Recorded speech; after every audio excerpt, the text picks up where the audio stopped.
Hello, David McMillan here, former smuggler and official outlaw. There are many other kinds, but that's what I was. And I'm hoping you realize and accept that time is not your friend. In fact, the world is against you, and nature herself is against you.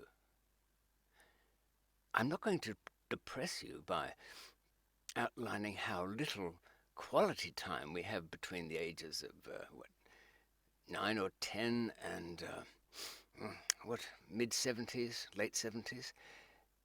But it is not a lot, but there are many more things which interfere with good stuff. First, a little incident from this morning to outline how our human world is also against us when it comes to time. My annual contract for my mobile phone had come to an end, so I thought like an imbecile that I could renew it online. The network is 3, it's quite a big one.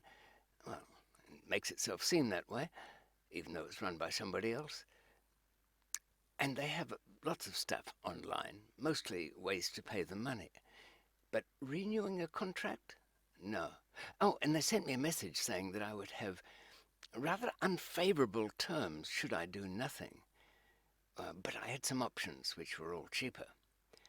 Now, I don't really credit them with mind reading, but if they'd borrowed a bit of recordings from Google's home listener, those little helpful devices like Alexa, they would have heard me demanding that why can't some idiot, when I have to do a renewal, assume that I'll go for the best offer.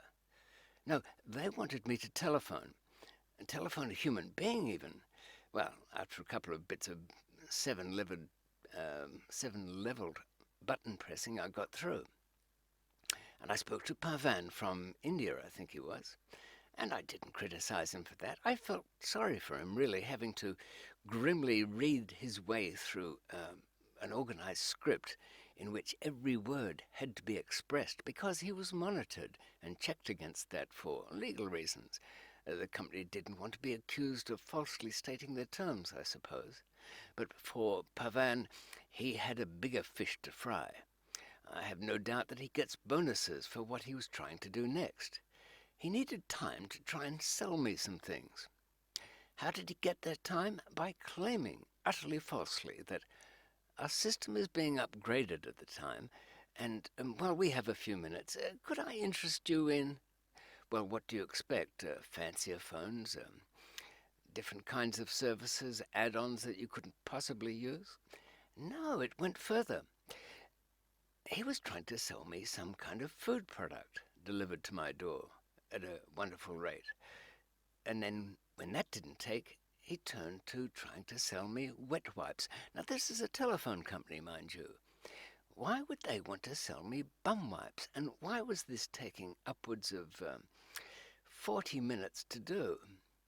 Well, because it's all broken up. Yes, the great monopolies are being forced to offer us better competition, but they don't really. All it means is there's more little hands in the pie. But eventually, with Pavan, I managed to get the obvious deal, and we ended our call. But I had pissed against the wall another 50 minutes, which I could ill afford. The clothes washing machine, the dishwasher, and the microwave certainly have been saving some time, but there's a bit of a catch. Lots of things, by coincidence, I'm sure, are trying to encourage us to do many cooking things that, are only going to cost us time and money. And if money's no object, then certainly time would be. It would take you longer to make the content of an average quality, the luxury end of a ready meal, than you could possibly take by just cooking it item by item. More expensive and a lot of time, and probably, knowing you, not really as good. So, more time wasting there. Oh, and by the way, there'd be more women physicists, I suppose, if they didn't still get stuck with the disguised drudgery, now amplified into home duties and, championship cooking, another mask. But they have other problems as well, it must be said. On top of the usual things that all of us have to deal with, what, gnawing hunger, gasping thirst, absolute fatigue, they have a yearning for love and children. Oh, wonderful things, of course. Yes, but men don't have that, so it gives them the advantage. We're not equal in that sense, and nobody ever suggested we were. And I'm not criticizing any of these things that occupy time. I'm just saying they are in addition to everything else. And what are those things? It takes a long time to get anywhere. I mean, first of all, you have to get dressed. That's quite a job, but luckily it doesn't take as long as it would have taken to, I don't know, dress Louis XVI of France, but nonetheless there's selections to be made, and we have more stuff, so there's more selecting to be done. We could be like the great director Stanley Kubrick and dress pretty much in white shirts and dark clothes. Oh, he didn't shave either too often. I can understand that, grub though he no doubt was. He had things he wanted to think about. Was it selfish of him? Well, perhaps so, but don't we all somehow, at the end of our lives, want to have done something well? We need time to do it. And travel, that doesn't make it easy. They said Stanley, by the way, was travelled by a chauffeur-driven car because he was fearful of being killed. Maybe he had a dream that he was killed on the roads, but I think he used the time in the back seat profitably and travel by train when you can. You get that little bit back more time. It's not much, but I'm grateful for anything I get. And what happens when I get there? When I get there, and what I do is make things and fix things, I have my tools. Now, I've already packed those up, put them in a bag, lugged them into my car, driven off. I get there, I unpack them, and for some damn reason, most of my work seems to take place on the fourth floor of a place with no lifts, no elevators to help me up. But I get there nonetheless, and I unpack my bags and I open up the tools. I take a look at the job, and of course the human world is against me here because I've been deceived as to what the job is. It involves a lot of different things and probably items I don't have, but we'll gloss over that or we'd get really angry. But nonetheless, I have to take my tools out and connect them together. And how much time does it take to do anything? What can I choose? How about installing a fire door? Well, I pick a regular door, but a fire door has kind of illustrative points, I think. First of all, the door you've bought won't actually go in the frame. You weren't told that it's a 35mm frame and the fire doors are 44. So you can trim a certain amount of that off. And then you have to put 3 hinges because of some mindless regulation. And behind each hinge has to go a piece of fireproof paper. Once you've got the damn thing up, you have to take it down again, unless you've remembered to route through some grooves all around the edges to put what they call an intumescent strip. That's the fuzzy little bit of supposedly fireproof cloth that goes in. It's actually a smoke seal. And the rest isn't particularly fireproof, it just smoulders very slowly. Oh, yeah, the thing will need a handle, so you've got to drill some holes out, which involves some measuring. So you have to get your T-square, you have to get a pencil, and have to start measuring things. Luckily, when you've done it a few times, it's not so hard. But you'll find that you probably didn't bring something, and forgetfulness is something you cannot afford when you want to save time. You've also found that on top of this particular doorway is a light panel, yeah, but you can't leave it there because it's ordinary glass. You either have to get a special glass or seal it up with some kind of a dry board that's also fireproof. Or nothing is fireproof, but fire rated to a certain standard. Usually 30 minutes. I guess they figure that anybody, who hasn't vacated the place under smoky and blazing conditions within 30 minutes is not likely to do so. And incidentally, you'll have to attach an automatic door closer. Do they work? Really, a lot of fiddling to get them into place, especially since you've had to adjust the frame to get in the latch. I won't go on, but your day is shot, especially when somehow the person who's contracted you for this job imagines you can put up 6 doors in a day, be lucky to get 2.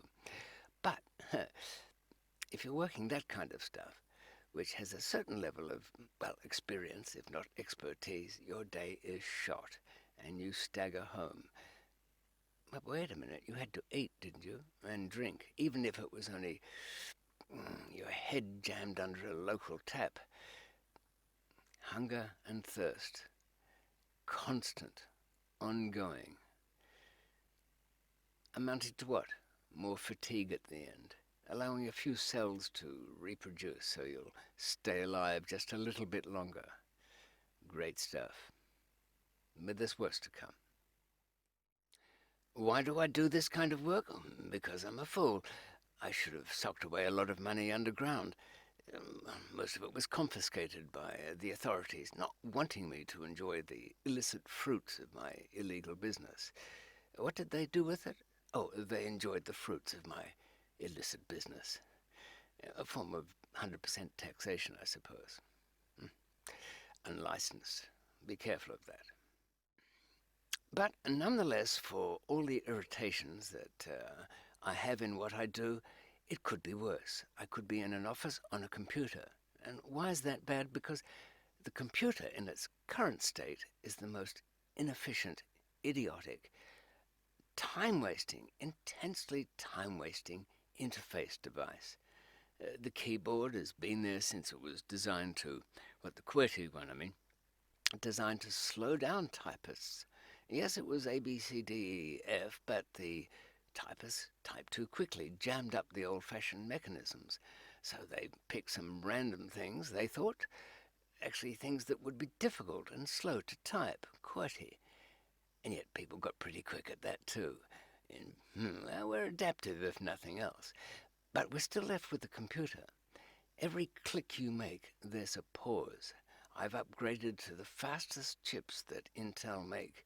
It still groans. It groans because of the add-ons, the Chrome extensions, the time-saving logins that grind away at the central processing unit, which always seems to be running close to 100%. Mostly through poor software, I might add too. Watch out for iCloud Photos. That'll munch it away on Windows 10. But it is just not efficient. I suppose I shouldn't really complain too much because not long after I'm dead, we'll be talking to our computers, and the computers will know enough, or react enough, I shouldn't say know, they will react in the way that's most useful and efficient to do the things we want. And mostly that won't be any work that you can imagine today, because the most highly prized work, in a sense, even though it'll be kept low in pay for devious reasons, will be that kind of work where a human being has to perform. A waiter, somebody to answer questions in human form. I think that'll go to a great extent. But that kind of personal services, they will be prized and fiercely contested, like the head butler's job at a great English manor, or the fixer in a large corporation. Highly contested. Some job satisfaction, but those people find their time gets wasted as well. Or not wasted, but used up. They still have to go to the toilet, adjust themselves, breathe in and out. What? There's not time wasted with breathing? Yes, unless you do it fairly carefully, there is. Am I just whining like a psychotic? No, some of the best minds of the 20th century were very conscious of how much time it takes to do something properly. Now, certainly master violinists could tell the neophytes coming into the stringed instrument trade that they could spend their lifetimes practicing and still not be a virtuoso.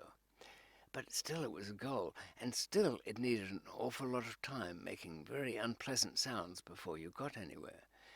But one who impressed me most with his understanding of the importance of time was Richard Feynman, the physicist.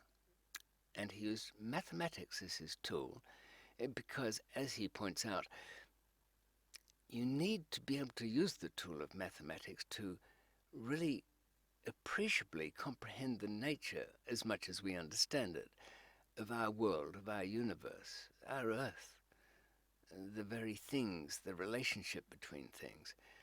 A lot of quite good professors have tried to describe these things, but have had no luck. I mean, have you ever read one of those popular science books on understanding E equals mc squared?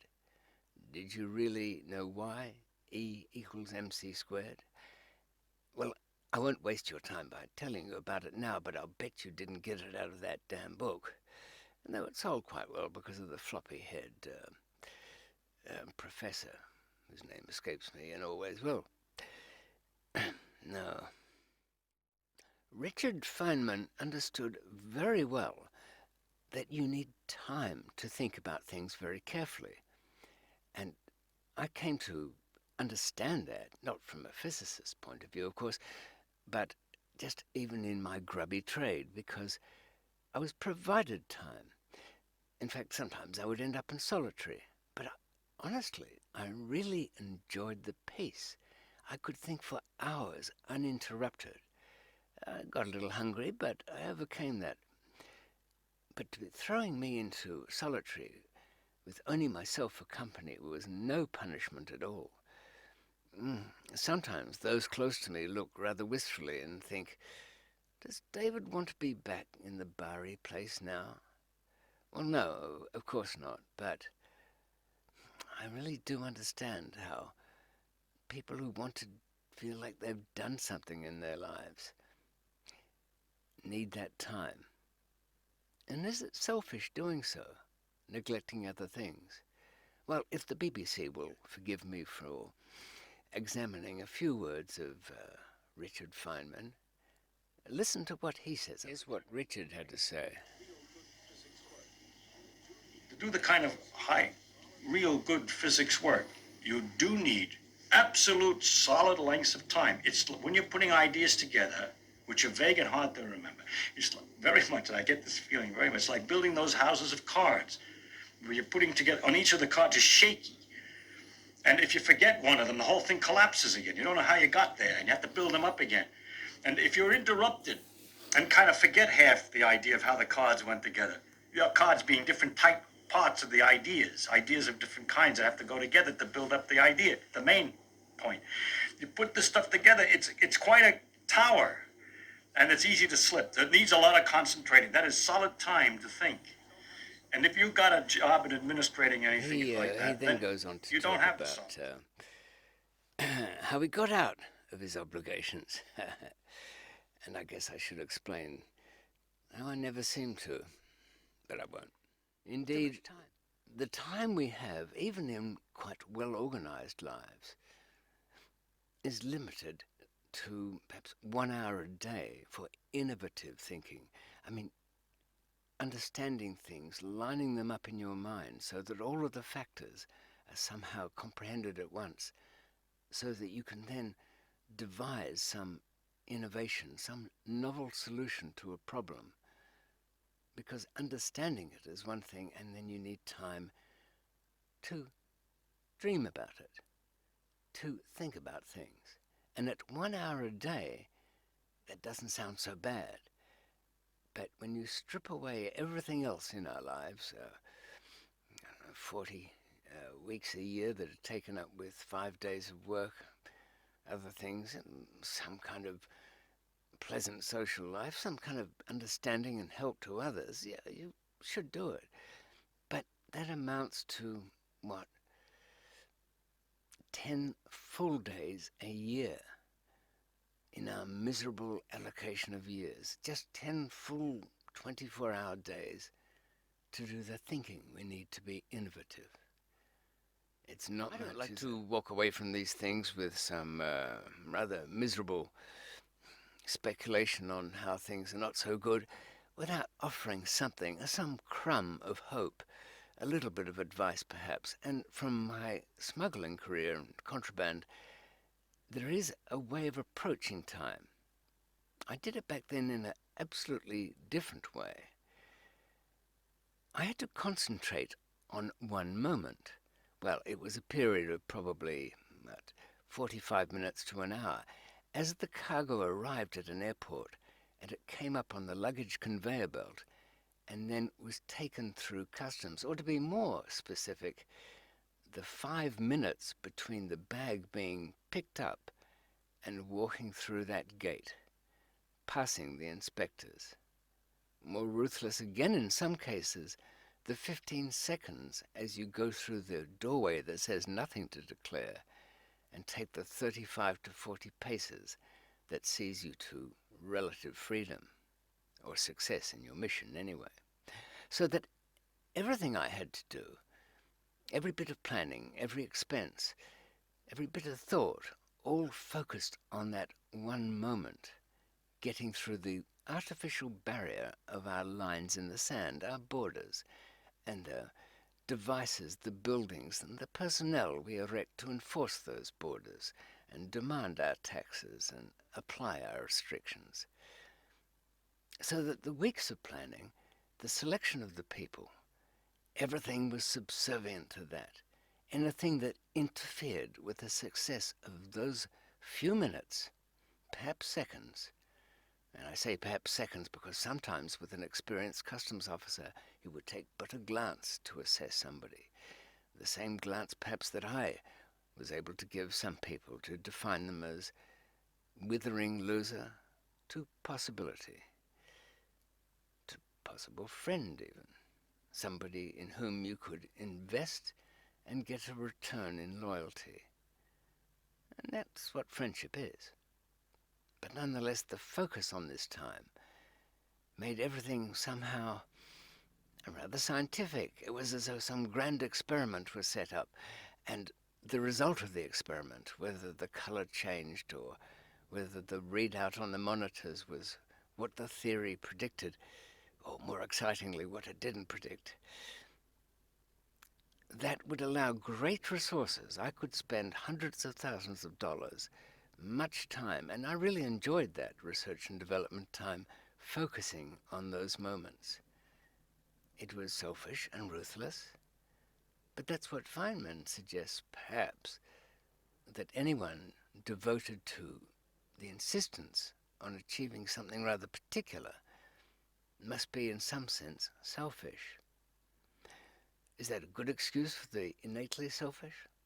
Perhaps so, but it's still how it is. So, any use in any of that? You can forget about your 10 solid days of innovation and live a happy life. And there's nothing at all wrong with that. Spending your time having it eaten as you do the things you like. But remember, it's the happy life you want. And that amounts to a peaceful sleep, a comfortable bed, fine food. And if you don't enjoy fine food, oh, you're in trouble. You're in trouble. Good company, that can be nice, though somewhat exhausting. And when it comes to time, I'd limit that too each day. You know, my rather worldly mother said, even with girlfriends, limit that to 2 days a week. I thought she was being, I don't know, just protective of me. But I suppose she had some kind of a point. Did those girlfriends limit me to 2 days a week? If they had any sense, they did. That's for sure. No, you can be happy, but you will have to put aside the idea that you will ever do anything innovative.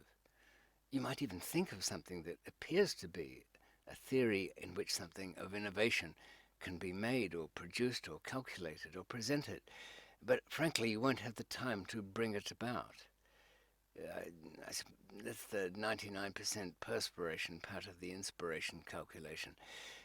You simply won't have the time. Let it go. If you don't think you've got it in you anyway, abandon it, because the alternate path to dedicate yourself to something unique will be selfish. I've never really been able to do it. After all, here I am wasting your time to a lesser degree, but I've never been able to get the time without being distracted. And I'm not even sure I'm smart enough. No, it takes quite a bit of a juggler to hold, 10 different ideas in your mind at once. But I had some training in that. I should have gone with that. I thought I'd always be quite happy being a scientist or an investigator of some kind into phenomena. That is a good thing to do. And if you're young and you're going through your education, go into something where you will find discovery. They'll give you the time if you're any good. Other people will criticize you for being maybe not a top earner or rather abstract and incomprehensible, but your happiness will be there.